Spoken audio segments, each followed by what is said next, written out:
nuestro pueblo y con ferviente devoción, mensajeros somos todos de tu innegable protección. Mensajeros somos todos de tu innegable protección.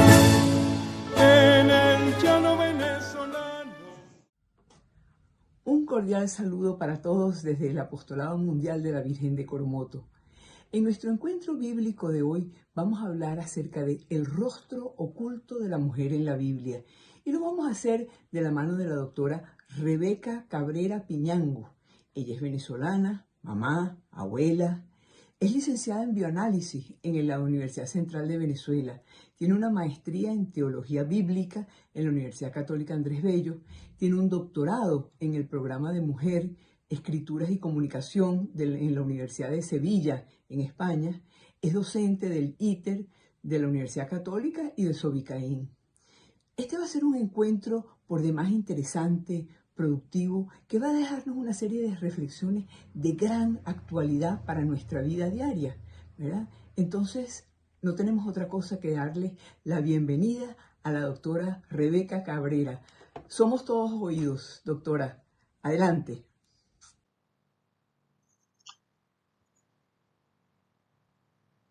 Hola, queridos hermanos. Mi nombre es Rebeca Cabrera y yo quería compartir con ustedes, si se quiere, otra perspectiva desde el punto de vista de la lectura bíblica, la perspectiva desde la mujer. Fíjense que de 1426 personajes del Antiguo Testamento, solamente 112 son mujeres y la mayor parte de ellas no tienen nombre. Son hijas, esposas, madres de alguien. En el Nuevo Testamento aumenta un poco más su participación, pero seguimos viendo mayoritariamente mujeres anónimas. Sin embargo, cuando nos detenemos a ver el papel de muchas mujeres en la Biblia, tuvieron un papel sumamente significativo, sobre todo en momentos fundantes de la historia de Israel. De allí la importancia de tratar no solamente ver la perspectiva de la mujer en el Antiguo Testamento y hasta en el Nuevo, como si fueran una propiedad del hombre y no como verdaderas compañeras. Entonces, vamos a decir que ha tenido como un gran auge este tipo de lectura, porque con ello se trata de superar un poco esa lectura androgéntrica, patriarcal, que pone al hombre como ser supremo de la creación y la mujer meramente como un complemento, ¿no? Y eso nos permite rescatar el papel de muchas mujeres en la historia de la salvación, que si se quiere han sido invisibilizadas en su trayectoria. También podemos descubrir un Dios con rostro de mujer, y eso nos abre la posibilidad a un proyecto de equidad, donde haya una participación de iguales. Y de alguna manera el sentido ético de la vida, la fragilidad del humano, los derechos humanos por encima de todas las cosas, van tumbando un poco la lógica del fuerte sobre el débil, pues es en esa debilidad muchas veces que la mujer ha tenido papeles verdaderamente marcados. Y muchas desde su invisibilidad, ¿verdad? Vemos cómo surge una espiritualidad, mujeres que estuvieron apegadas al ideal de la alianza, que fueron señeros en la sociedad que le tocó vivir y que evidentemente promueven un discipulado y eclesiología de iguales, abriendo horizontes también a nuestra época, porque para nosotras mujeres toda esa serie de personajes bíblicos vienen a ser también como un espejo en el que nosotros podemos quedarnos señaladas. Pero quizás para eso sea importante primero conocer cómo era la situación de la mujer, porque verdaderamente no era fácil ser mujer en el Antiguo Testamento. Sobre todo a raíz del exilio de Babilonia, estamos hablando que ese exilio duró 50 años, del 587 hasta el 539 antes de nuestra era. Pero a la vuelta del exilio, a donde habían ido, especialmente la gente más aristocrática de la época, los que tenían tierras, los sacerdotes, al regresar del exilio, donde se enfrenta con la realidad de que de allí en adelante no van a tener más independencia, que no van a tener más un rey, se va gestando una sociedad hierocrática conducida por sacerdotes, el sumo sacerdote a la cabeza, donde ellos poco a poco van a ir imponiendo una serie de normas que van a ser las que van a regir la sociedad. Y es el momento en que se escriben la mayor parte de los textos del Antiguo Testamento y, por supuesto, donde se escribe el Levítico con sus reglas de pureza e impureza que evidentemente dejan muy mal parada a la mujer. Tanto es así que vamos a percibir a la mujer desde el punto de vista de su menstruación, de su ciclo de vida como madre, de su ciclo de vida como viuda, de su ciclo de vida como la mujer que acompaña al marido, pero en un segundo plano. Y donde se puede discernir en el cuerpo de la mujer lo que es santo, lo que es profano, lo que es puro y lo que es impuro. Con esta serie de leyes de pureza e impureza, se determinaba, por ejemplo, que la sangre que un hombre pierde en una batalla es una sangre buena, porque la está dando por una causa. En cambio, la sangre que la mujer perdía por la menstruación era considerada como impureza. Entonces, ¿hasta qué punto algo tan natural que forma parte de la naturaleza humana podía ser considerado como tal? Más allá de esto, tenemos cosas realmente terribles, como el hecho de que cuando una mujer no podía tener hijos, no se embarazaba. Ella es la que cargaba la culpa de la infertilidad. Hoy en día sabemos que eso no es así, que parte de esa infertilidad puede ser por parte del hombre, pero en esa época no tenían los conocimientos de biología que tenemos hoy día, ¿no? Y saben perfectamente cómo el semen era visible y la mujer se consideraba como el receptáculo donde el hombre podía poner su semilla. Y se pensaba que si no había embarazo era porque la mujer estaba seca. Y una mujer en esa circunstancia sencillamente era considerada como repudiada. De hecho, los hombres por la circuncisión formaban a ser parte del pueblo de Dios, pero las mujeres lo eran en la medida que fueran capaces de ser madres. Entonces, esto llegó a convertirse incluso en una cuestión de culto, porque la élite sacerdotal se consideraba pura completamente. Yo les recomiendo que lean un texto que se encuentra en el libro de Ezequiel 44:19, donde dice que cuando los sacerdotes salían del templo se quitaban las ropas sagradas, no fuera a ser que la gente se santificara tocando sus ropas.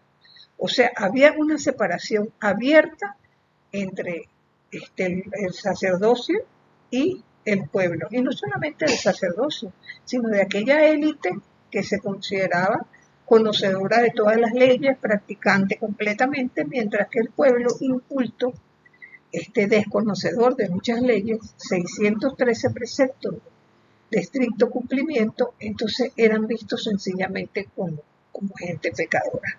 Más allá de eso, había la consideración de que si una persona estaba enferma era porque no tenía el favor de Dios. Si no tenía el favor de Dios, era porque era pecadora. Entonces, magnifiquemos esto en el caso de la mujer, donde vemos cómo la pureza y la impureza se convierten en una cuestión de culto y donde la mujer pasaba la mitad de su vida impura. A los 12 años aproximadamente venía la primera menstruación, ya se le podía buscar marido. Tenían que casarse, ir a vivir donde el suegro, imagínense. No tenía derecho a buscar marido por sí misma e incluso tenía obligatoriamente que ser virgen, así como la esposa del sumo sacerdote podía ser viuda, pero tenía que ser viuda de otro sacerdote y por supuesto, si era soltera tenía que ser evidentemente virgen. Más allá de eso, cuando una mujer daba a luz un varoncito, pasaba 40 días en la impureza, pero si se le ocurría tener una nenita, la impureza duraba 80 días, al cabo de los cuales debía ir al templo a presentar una ofrenda para lavar o limpiar dicha impureza. Durante la menstruación, 7 días de impureza. Si el hombre o alguna otra persona tocaba la cama donde ella se había sentado, lo que ella había tocado, cualquier cosa manipulada por ella, quedaba impuro. Entonces, imaginemos lo que era la vida para las mujeres en esta época. De hecho, la suciedad originada por las relaciones sexuales, que eran consideradas siempre en función del cuerpo, era equiparada incluso hasta con la muerte. Si quedaba viuda por la ley del levirato, tenía que casarse con el cuñado, imagínense semejante cosa. Y cuando amamantaban al niño lo contaminaban. Entonces, no era nada fácil la situación de la mujer. Y podríamos decir, además, ¿verdad? Y más allá de todas estas circunstancias, que la relación con el templo también fue de explotación. De hecho, el templo que había sido construido por Salomón no tenía separación entre hombres y mujeres. El templo construido a la vuelta del exilio en el 515 y en la época de Jesús era así. Tenía espacios separados para las mujeres y los hombres, no fuera que las mujeres contaminaran con su inmundicia a los hombres. Aparte de que no se le educaba como al varón, porque se consideraba que incluso una mujer educada en la Torá podía más bien hasta corromperla. Y en la oración de un judío se daba gracias a Dios por no ser mujer precisamente. Entonces, en caso de adulterio, por ejemplo, de divorcio, siempre la ley estaba amparada al hombre. E incluso en el caso del adulterio, generalmente, según el Levítico, debían ambos que ser lapidados. Y sin embargo, vemos varios casos en la Escritura donde el hombre brillaba por su ausencia. Entonces, todo esto sufre un contraste importantísimo con nuestro Señor Jesucristo, que afortunadamente no hizo ningún tipo de decepción con las mujeres a quien tuvo como discípulas, que lo acompañaron a lo largo de su ministerio y que fueron no solamente quienes presenciaron la cruz, sino también los insignes testigos privilegiados de su resurrección. Con este pequeño micro tenemos un poco lo que es la situación de las mujeres en los tiempos bíblicos.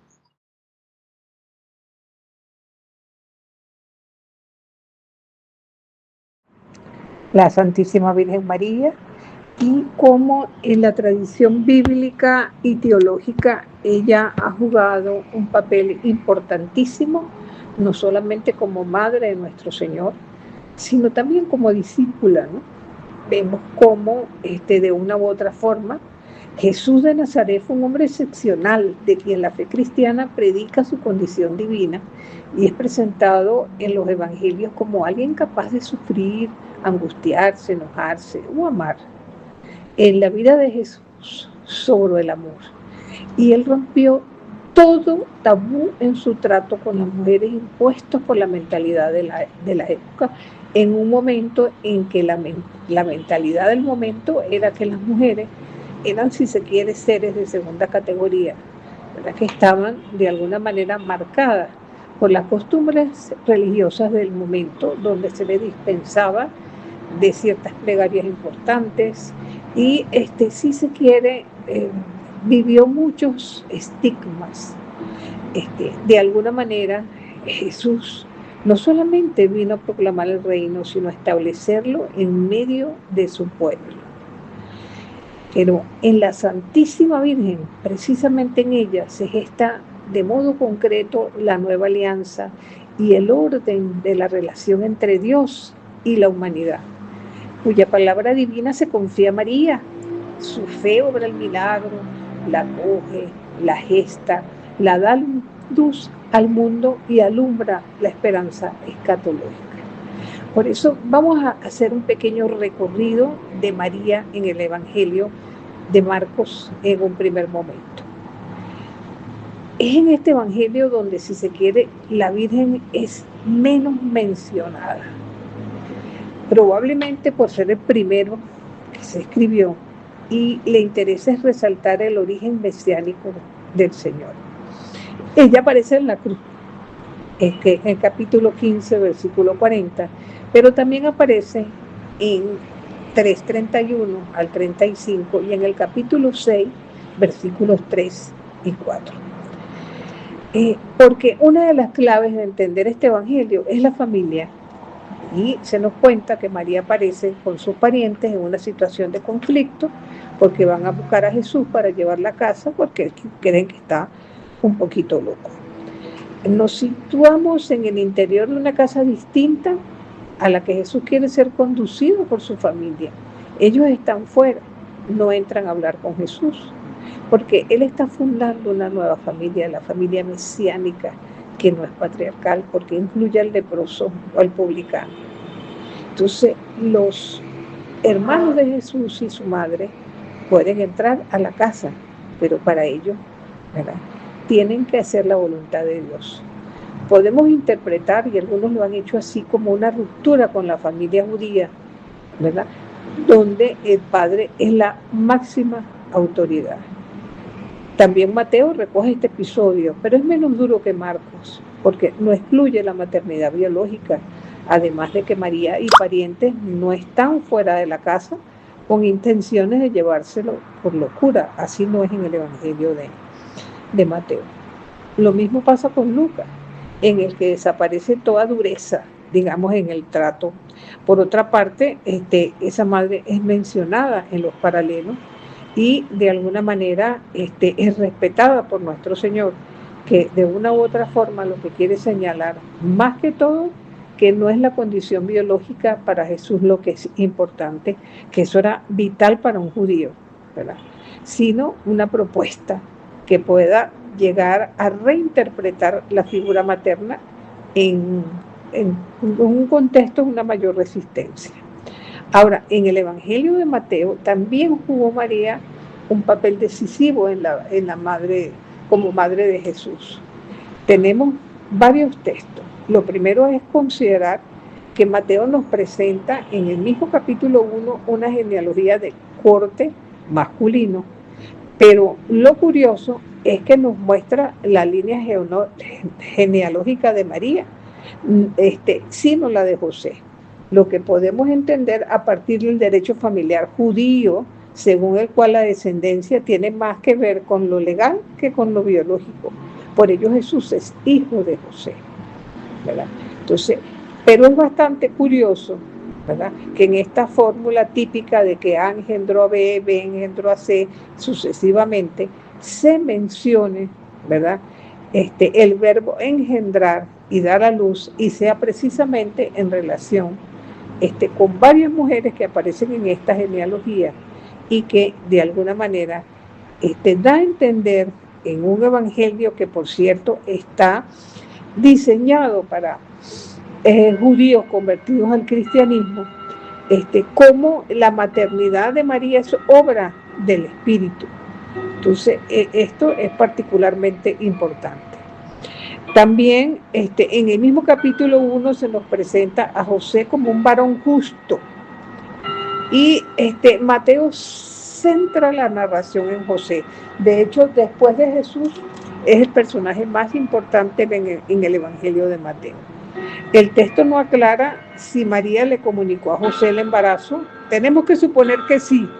Todo parece indicar que no se quedó satisfecho con la respuesta en un contexto en que las mujeres no son dignas de crédito.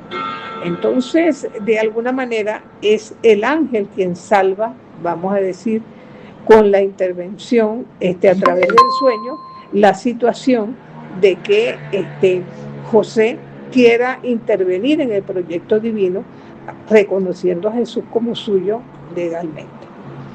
También Mateo nos regala en el capítulo 2 la visita de los magos. Esto no aparece en el Evangelio de Lucas y es bastante curioso porque en un contexto en que las mujeres no pueden estar solas en presencia de otros hombres, aquí se nos dice que María recibe a los magos en su casa y no, por lo menos el texto no lo dice, que haya presencia de José en ese momento al interior de la casa. Con esto, María se convierte en fundadora de una nueva hospitalidad. Entonces, y así son las casas de las mujeres venezolanas, abiertas al cobijo y al hospedaje, sobre todo las casas de las abuelas, ¿verdad? En el mismo capítulo 2 también aparece María con la Sagrada Familia, su esposo y su hijo, huyendo a Egipto, evocando a Moisés. Personificamos a Jesús que tuvo que huir a Egipto porque en la tierra prometida, tierra para la vida y la libertad, hay sombras de muerte para él. Sabemos que al cabo de un tiempo regresa, pero a la familia también le tocó lo mismo que muchas familias venezolanas que han tenido que emigrar buscando mejores condiciones de vida, muchas veces con rechazo del sitio donde van y la difícil adaptación a las costumbres. María con eso nos muestra, José y Jesús, un maravilloso ejemplo de que la familia divina también tuvo sí sus dificultades. En este evangelio hay otro episodio que vincula a la familia de Jesús en el capítulo 12, que es el mismo caso que mencionamos en Marcos y que tiene que ver con la pregunta de Jesús: ¿quién es mi madre y quiénes son mis hermanos? Lo cierto es que en medio de una sociedad marcada por la cultura de la muerte que promulga el fallecimiento de Dios y de la familia cristiana, la figura de María se alza como una gigante que obliga a comparar su familia con las nuestras. Ahora, María también sale en Lucas, en el evangelista Lucas, pero fíjense que allí, a pesar de que Lucas, al igual que Mateo, nos presenta evangelios de la infancia, ellos no nos presentan los mismos testimonios. En el capítulo 1 de Lucas vamos a encontrar el anuncio del nacimiento de Jesús. Y allí María vivió, si se quiere, con ese anuncio una extraordinaria e inesperada experiencia que contradice la tradición patriarcal que sustenta un comportamiento sumiso. María no lo fue capaz de decir que sí ante una situación que se presentaba bastante complicada, anunciársele un embarazo sin la participación masculina. Fíjense que la nube, símbolo de protección que muestra la gloria de Yahvé en Éxodo, se presenta esta vez como espíritu, una vez más, que clama desde el cielo: tú eres el Hijo amado. El arca y el tabernáculo eran el signo visible de su presencia en el pueblo. En el Nuevo Testamento descubrimos la madre de Jesús unida a la nube de gloria y al arca en sí por la anunciación, lo que predice el regreso de la nube de gloria de Dios. Dios, único dueño de la llave del vientre femenino, abre el vientre de una estéril, de Isabel, y ahora va una joven de Nazaret a encontrarse con ella. Entonces, imagínense lo que viene a representar este paso. María, la llena de gracia, la amada de Dios, que se prepara para servir a otra mujer que tiene más edad y un embarazo más avanzado. Esto también nos lo presenta en el capítulo 1 el evangelista Lucas. De alguna manera, en un embarazo tan complicado de una persona tan mayor, la sabiduría femenina hace que aquí se dé un diálogo de vientres, dos mujeres portadoras de vida que se reconocen y se hablan. En nuestra cultura venezolana también se busca a la hermana mayor y a la abuela como apoyo en el embarazo y en el parto.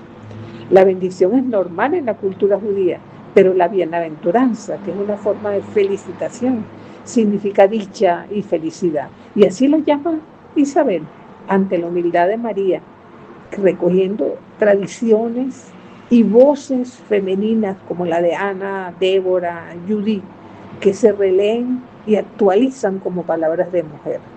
La predicación de Jesús y las palabras del Magníficat son estrofas de un mismo canto. Fíjense que tanto es así que ya hay como una, no es la palabra predestinación, sino más bien como una evocación de lo que ocurre en el Antiguo Testamento y que podemos comparar de alguna u otra manera con María. David reconoce su indignidad para recibir el arca, exclamando: ¿cómo voy a llevar a mi casa el arca de Yahvé? Segunda de Samuel 6:9. Isabel reconoce su indignidad para recibir a María y dice: ¿de dónde viene a mí la madre de mi Señor? Entonces, David saltaba ante el arca mientras la llevaban con gritos, en el mismo capítulo 6 de la segunda de Samuel. Y Juan salta en el vientre de Isabel al escuchar la voz de María. Y Isabel exclama con gran voz. El arca permaneció en la montaña en casa de Obededón durante 3 meses, segunda de Samuel nuevamente. Y la Virgen María se quedó en la región montañosa en casa de Isabel 3 meses también. Ella es instrumento singularísimo en la encarnación. Nunca la historia humana dependió tanto del consentimiento de una mujer que engendró en la carne al Hijo de Dios. Y María alude a los pobres con su canto, rescatando la memoria de sus predecesoras, a Ana y a Elías por su esterilidad, a Agar en cuanto maltratada por Sara y muchas otras mujeres humildes que Dios eleva. Es el espejo donde debemos vernos las mujeres de hoy. Más allá, encontramos en el Evangelio de Lucas el nacimiento de Jesús. Un nacimiento que se da en la humildad, en lo pequeño. Tenemos que pensar que para las expectativas mesiánicas del tiempo de Jesús, probablemente se esperaba que el Mesías naciera en el templo de Jerusalén. No, Jesús nace en una apartada aldea, pobre, en un establo de animales, que de paso era la cunita, era donde se le recibe el pienso, ¿no?, a los animales. O sea que Jesús se presenta como alimento de la humanidad con su nacimiento. María lo envuelve en un lienzo que más tarde va a ser un lienzo de muerte. En Lucas, los magos se vuelven pastores, gente de mala fama en la Judea de Jesús. Con ello recordamos el pasado nómada de Israel, pero son los primeros en adorar al niño, compartiendo las primicias del misterio y convirtiéndose en portavoces y testigos auténticos de Dios. Luego, Lucas nos regala la circuncisión y presentación de Jesús. A los 8 días es circuncidado, y hay algunas imprecisiones desde el punto de vista histórico, porque no había ninguna obligación de la presencia de María. De hecho, María tenía que haber estado en su casa 40 días por el nacimiento de su hijo y luego presentarse al templo para purificarse. Posteriormente se da la bendición de Simeón y la alabanza de Ana, que de alguna manera en este relato tan colorido encontramos su acción de gracia por conocer al Mesías, pero al mismo tiempo reconociendo que esa salvación esperada va a traer alegría y dolor, vida y muerte. Finalmente, Lucas nos regala al Jesús en el templo. María hubiera podido quedarse en casa, la ley no lo obligaba a peregrinar por la Pascua, sin embargo va toda la familia. Jesús, que ya tiene 12 años, ya se puede considerar un hombrecito, ¿verdad?, según las leyes judías, y con el permiso, si se quiere. Recordemos que así como los católicos tenemos la primera comunión, los varones judíos tienen el bar mitzvah a la edad de 12-13 años, que es cuando pueden ya intervenir en el minján, en los comentarios y conversaciones bíblicas que generalmente se daban los sábados. Este episodio nos muestra el rostro de María de modo insuperable, una madre que busca a su hijo perdido y lo reprende cuando lo encuentra. ¿Cómo si no? Nosotros haríamos exactamente lo mismo. La respuesta de Jesús suena dura: debo ocuparme de las cosas de mi Padre. Pero aquí lo que está diciendo es: ya yo soy un hombrecito, mamá, ya tengo que dedicarme a hacer las cosas por mi propia cuenta. Entonces, eso nos recuerda, y en eso María es un magnífico ejemplo, que ser madre venezolana hoy está mucho más que dar a luz. Después, en el capítulo 8, se nos presenta un pasaje donde nuevamente la madre y los hermanos de Jesús se acercan, pero debido a la cantidad de personas no pueden llegar hasta él. Pero hay un episodio en Lucas 11, 27 y 28 que habla de una mujer que es anónima, que bendice a María y su maternidad. Jesús lo que hace es bendecir a quienes lo escuchan y cuestiona, si se quiere, la maternidad biológica, porque dice que la mayor bendición de una mujer, en contra a lo que el mundo patriarcal decía que la maternidad era lo más importante, coloca la palabra de Dios en un primer lugar.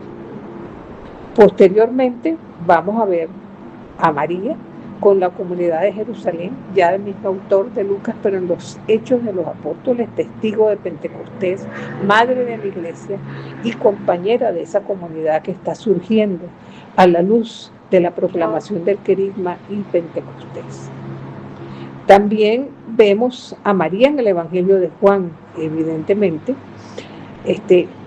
La comunidad juánica es fruto de proyectos antagónicos, si se quiere. La jerarquía no igualitaria de obispos, presbíteros, diáconos con tareas constituidas. Para Juan, María es la mujer de la hora, entendida como momento prepicio. No solamente es la madre de Jesús, es la madre de la comunidad. Su evangelio es innovador. Acá no encontramos a María ni en relatos de infancia, ni en orígenes de Jesús. Se pasa de la persistencia al ministerio de Juan. Pero sí hay un texto maravilloso que es el de las bodas de Caná, que es la primera señal que nos da Jesús en este evangelio, y que recordemos que para el pueblo de Israel las bodas siempre eran símbolo de los banquetes mesiánicos. Y lo más interesante de este texto es que María se da cuenta de la necesidad y de paso dice: hagan lo que Él les diga. Ese es un llamado que todavía para nosotros está vigente hoy. Nosotros hacemos lo que Jesús nos dice. Estamos atendiendo ese llamado de María con esa personificación. Es como el Israel que camina, que no ha degustado los dones de la tierra, pero que pueden saborearse en Caná. Esta es María. En Caná Él es el vino, la tierra prometida, la promesa escatológica. Eso es nuestro Señor por encima de todas las cosas. Entonces, y por supuesto, María se presenta al pie de la cruz, donde Juan nos habla de su presentación como madre de la iglesia y madre de la comunidad.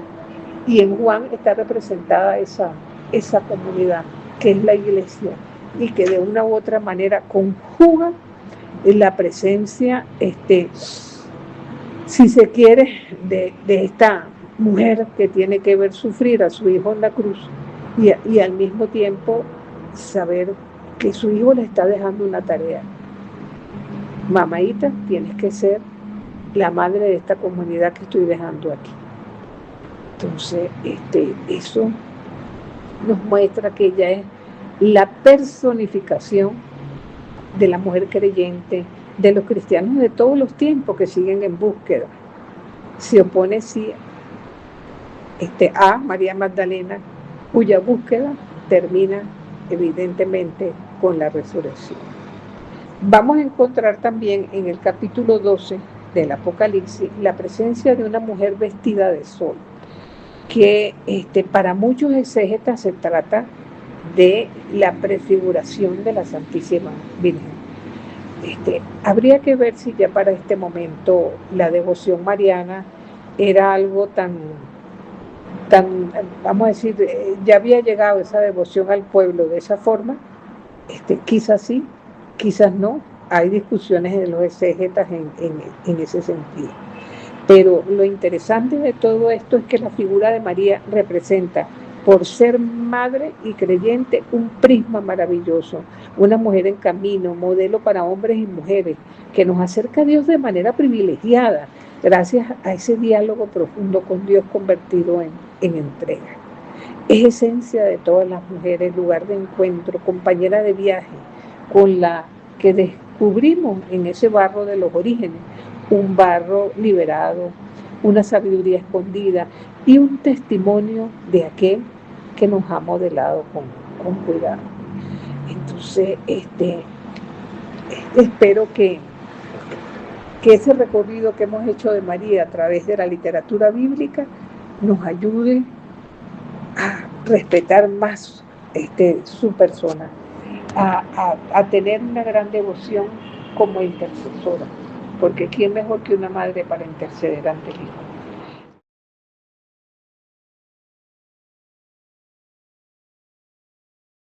Esta onda de señalar papeles protagónicos de mujeres en la escritura, hoy nos encontramos con María Magdalena. Vale decir que en el pensamiento bíblico, sobre todo según la temática de los profetas, en la Biblia hay mujeres buenas y malas. Ahora, las malas no necesariamente son mujeres prostitutas, basta que sencillamente les hayan colocado una mala fama por alguna circunstancia. Mientras que pareciera que las mujeres buenas son las que nos regala Proverbios 31, como aquella que pone, que quiere mucho a su esposo, a sus hijos y que pone la mesa en su santo lugar. El caso de María Magdalena es emblemático, porque cuando uno en un taller le pregunta a los participantes quién fue María Magdalena, enseguida más de una persona salta que era una prostituta. Pero realmente lo era. ¿Qué nos dice la Escritura acerca de ello? Entonces, en los textos bíblicos, específicamente en el Evangelio, encontramos algunos textos que pueden en algún momento haber confundido la idea que se trata de María Magdalena. Vamos a ver quiénes son esas mujeres. En el Evangelio de Lucas, capítulo 7, versículos 36 a 50, no lo vamos a leer ahorita, les recomiendo que lo lean con calma en su casa, en base a lo que estamos conversando aquí. Se trata de una invitación a comer que tiene Jesús y sus discípulos, y donde allí irrumpe una mujer, al parecer que tiene mala fama en el pueblo, y aparte de que gasta todo un perfume y lo derrama en los pies de Jesús, llora y continuamente con su pelo va enjugando pues los pies de nuestro Señor. Sabemos que ese fue un acontecimiento en el que los comensales critican a Jesús por dejarse tocar por una mujer.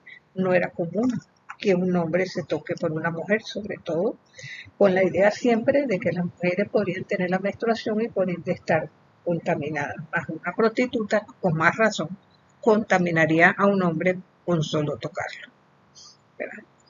Esta es una prostituta anónima.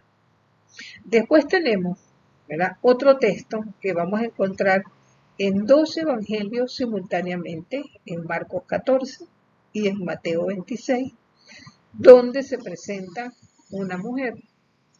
En este caso, no derrama perfume sobre los pies de Jesús, sino sobre su cabeza. Por cierto que Jesús comenta entre los comensales que pasarán siglos y siempre se acordarán del gesto de esta mujer que prácticamente lo ungió en vida, recordando un poco lo que iba a ser su sepultura. El evangelista Juan tiene una versión también parecida, en el que Jesús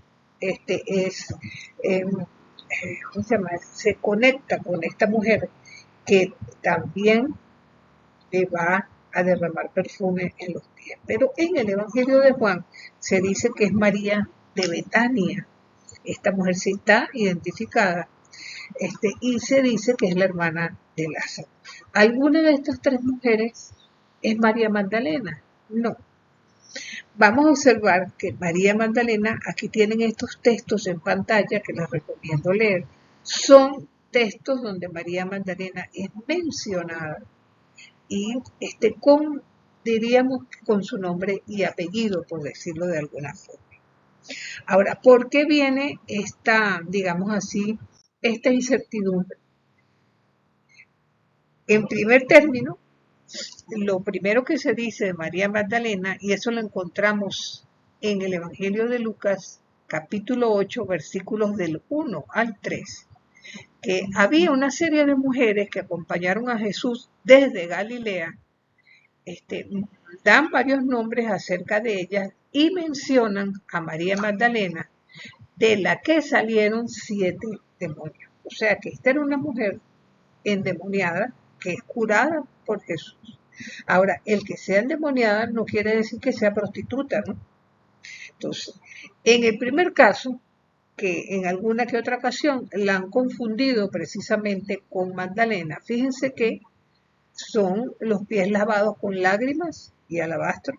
Es una mujer anónima, conocida en la ciudad y que se presume pecadora, única que recibe el perdón de Jesús. Se da en Galilea y en casa de Simón. Aquí se conjugan dos elementos, amor versus gratitud, que esta mujer no pronuncia palabra, pero Jesús se da cuenta con su gesto del gran amor que le está profesando y del gran arrepentimiento que tiene. La segunda equivocación, en el caso concreto de Marcos, Mateo y Juan, también es una mujer anónima, pero no pecadora. Se da en Betania. Unge la cabeza con nardo, no sus pies. En Juan es María, la hermana de Lázaro, presentada con los cabellos al viento, lo cual es visto, o era visto en esa época como propio de pecadora. Pero ¿acaso María no era una mujer virtuosa que se sentaba a los pies de Jesús a escuchar su palabra, como nos presenta Lucas en el capítulo 10? Les dejo eso para que piensen. Entonces, ¿por qué Magdala? Porque generalmente en esa época no tenían apellido como nosotros tenemos ahora. Y cuando dicen José de Arimatea, María de Nazaret, María de Magdala o María Magdalena, es precisamente porque ella era oriunda de una localidad llamada Magdala que no tenía muy buena fama. Puede ser que por allí vaya el origen de la mala fama que quisieron prodigar a esta santa mujer. Pero más allá de eso, hay una homilía del gran Papa Gregorio Magno sobre María Magdalena, que eso el 29 de septiembre del año, si no me equivoco, 817, cuando dice, ¿verdad? Y la identifica con la mujer pecadora de Lucas 7, que acabamos de leer, y con María de Betania, que está en Lucas 10 y en Juan 12, que como ya sabemos, no es María Magdalena. Ahora, fíjense en esa foto que tengo yo de esa mujer allí. Podemos entender una mujer con 7 demonios que se diera golpes contra las paredes, que tuviera vuelto un guiñapo en la calle. Así era el endemoniado de Gerasa que aparece en el capítulo 5 del Evangelio de Marcos. Y entonces todo esto nos lleva a considerar que muchas veces se le endonó a esta mujer el mote de prostituta. Pero si algo tenemos cierto, bueno, porque de hecho tanto es así que se le consideraba la patrona de las prostitutas. Imagínense nomás eso. Hoy sabemos que ni es la Santa Meretriz, ni los 7 demonios son los pecados capitales, ni es la prostituta perdonada de Lucas 7, ni es la mujer que derrama el perfume sobre la cabeza de Jesús, ni es María de Betania, porque no es así. Tampoco es la samaritana, ni la mujer adúltera, sino que es la insigne discípula de Jesús, que asume su mensaje y lo acompaña en los buenos y los malos momentos, que estuvo al lado de María en la cruz y estuvo presente en la resurrección y tuvo el grandísimo honor de ser la primera persona que vio al resucitado y habló con él. Y el resucitado, a la primera palabra que dice precisamente él. Entonces, esto nos debe llenar a nosotros de cierto regocijo, a quienes somos mujeres también, porque para el Señor no hay ningún tipo de excepción. Y yo, en lo particular, estoy convencida que María Magdalena, cuando fue tocada por Jesús, cuando fue curada por él, amó de tal modo el trabajo por el reino que en ningún momento lo abandonó y hasta el final de sus días estuvo trabajando por el reino. Eso viendo recuperado papas como el santo Juan Pablo II, quien dijo que ella era la apóstol de los apóstoles, quien les anunció precisamente la resurrección, y bien reivindicada por el Papa Francisco, que colocó su fiesta de Santa María Magdalena cada 22 de mayo. Así que la tenemos como tal, apóstol de los apóstoles. Espero que haya servido este pequeño micro para aclarar muchos de los errores o de los pensamientos equivocados que tenemos acerca de María Magdalena.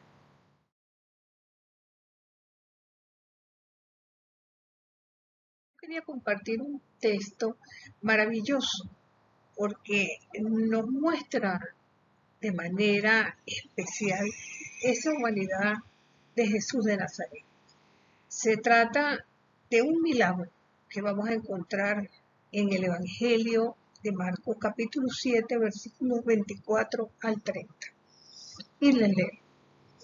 Levantándose de allí, se fue a la región de Tiro y entrando en una casa, no quería que nadie lo supiera, pero no podía pasar inadvertido, sino que enseguida, al oír hablar de él, una mujer cuya hijita tenía un espíritu inmundo, viniendo se postró a sus pies y le pedía que expulsase el demonio de su niña. Pero él le decía, deja que primero los hijos sean saciados, porque no está bien tomar el pan de los hijos y echarlo a los perrillos. Pero ella respondió, es cierto, Señor, pero también los perrillos debajo de la mesa toman las migajas de los niños. Y él le dijo, por esta respuesta, el demonio ha salido de tu hija, que se haga como tú dices. Cuando llegó a su casa, esa niña encontró a su hija echada y completamente sana. Vamos a ahondar un poquito en la situación de este texto. En una primera fase preparatoria tenemos a un Jesús que está cansado. Anterior a esto tuvo una discusión con los fariseos. También estuvo con mucha gente durante 3 días para la multiplicación de los panes. Y es por eso que trata en este momento de descansar un poco, de ir a una casa, sobre todo en terreno pagano, donde no lo perseguían tanto, con la finalidad de descansar. ¿Y dónde lo hace? En región pagana. ¿Cuándo habla? Cuando la mujer lo interpela. ¿Y qué dice? Aparentemente las palabras de Jesús son muy duras, sobre todo tomando en cuenta que Jesús es una persona que en todo momento muestra su humanidad, su gran amor con el pueblo, que hace milagros hasta ni que se lo pidan, como en el caso de la viuda de Naín, ¿verdad? Entonces, él habla con autoridad, pero pareciera hablar con mucha dureza. ¿Por qué pasa esto? ¿Qué se pretende realmente en este texto? Donde vamos a encontrar una dinámica con una serie de personajes, el primero de los cuales, por supuesto, es Jesús. Están los discípulos en esta versión de Marcos, pero no parecen tener ninguna intervención en el texto. Y la mujer, ¿dónde ocurre esto? En Galilea, la primera parte de la misión de Jesús, donde todavía no se habla de la cruz. Todavía trata Jesús de enamorar a la gente con el reino de Dios y llamarlos a la conversión y a la fraternidad. Entonces, fíjense que estamos ante un encuentro que se da entre un hombre y una mujer. Él es judío, ella es pagana. Él está en tierra extranjera y está en su territorio. Él va a una casa y ella sale de una casa. Fíjense el contraste que se da en este texto, donde aparentemente todo gira en torno al espacio privado de la casa, donde la mujer es el que hace mayor presencia. Tiene que ver con niños, tiene que ver con perros, tiene que ver con mesa, tiene que ver con pan. Y fíjense lo duro que nosotros vamos a encontrar aquí, porque el mundo judío generalmente consideraba que todo aquel que no era judío era un goy, un pagano, hasta un perro. En el Salmo 69:13 leemos cómo se dice que vamos a decir, las personas que se alejan de la alianza, los infieles, llegan a la tarde y ladran como perros. O sea, es una expresión bastante fea y prácticamente de ofensa abiertamente, ¿verdad? Donde evidentemente vamos a encontrar, me devuelvo a la esta cosa bien particular, y es que cuando Jesús le dice, deja que los hijos se sacien primero, está haciendo referencia a la sangre, a los hijos por herencia, o sea, a todo aquel que pertenece al pueblo de Dios. Y utiliza una expresión en griego llamada tekna. En cambio ella, cuando se refiere precisamente a los niños, al contestar a Jesús, utiliza otra expresión que también es niño en griego, paidion, pero que se refiere a todos los niños que hasta empezar la adolescencia, sean hijos del esclavo, sean hijos del amo, todos están aparentemente al mismo nivel y en realidad. Entonces, la lógica de Jesús queda completamente desdibujada con las palabras de la mujer.